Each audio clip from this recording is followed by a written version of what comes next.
Yo, what's up guys? It's me Lazy Dino, nagbabalik na naman dito sa Microcyber. At tayo nga pala ay episode 3. At tayo nga pala dito sa Microcyber ay magmimina na ng mga diamonds. Ngunit hindi tayo sure na makapag-full set. At gagawa na rin tayo ng ating first base sa Microcyber. At simulan na natin to. Let's go! So, kuha muna ako ng pickaxe ko kasi magbimina tayo. Alangan, di ba? So, ipapakilala ko muna kayo kay Mang Kanor. Siya yung binigay ni Torn Arrow. Shout out sa kanya.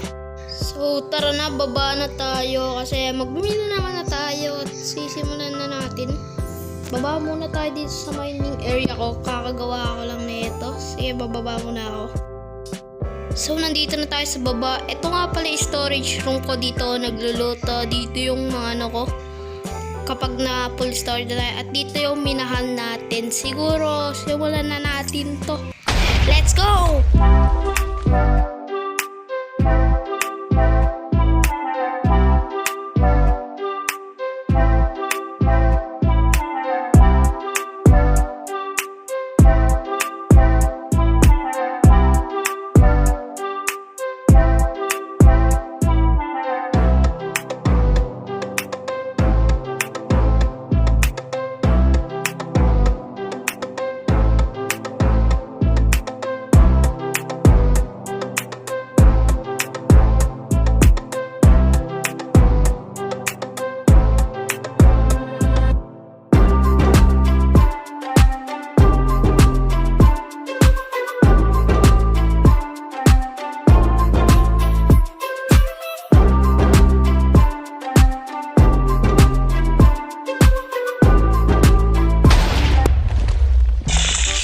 Napakahaba na namin ako, 10 diamonds pa lang nakuha ko, pero pwede na to at baka gagawa na ako ng base. So tataas muna ako. Tara, taas na tayo. So yan na, sa taas na tayo. Magka-craft muna ako ng diamond armor.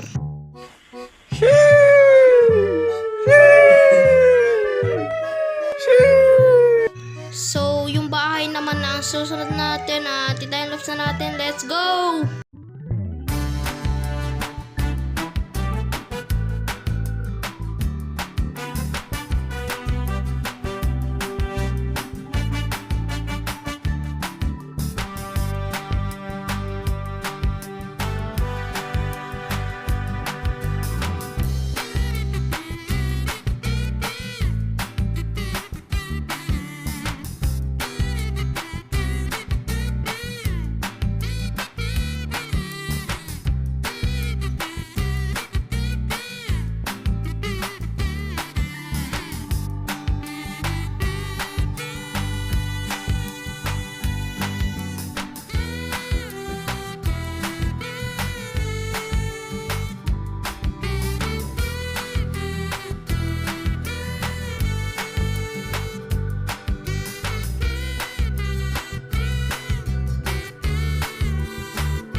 So hanggang dito na lang ang video. Salamat. Thanks for watching.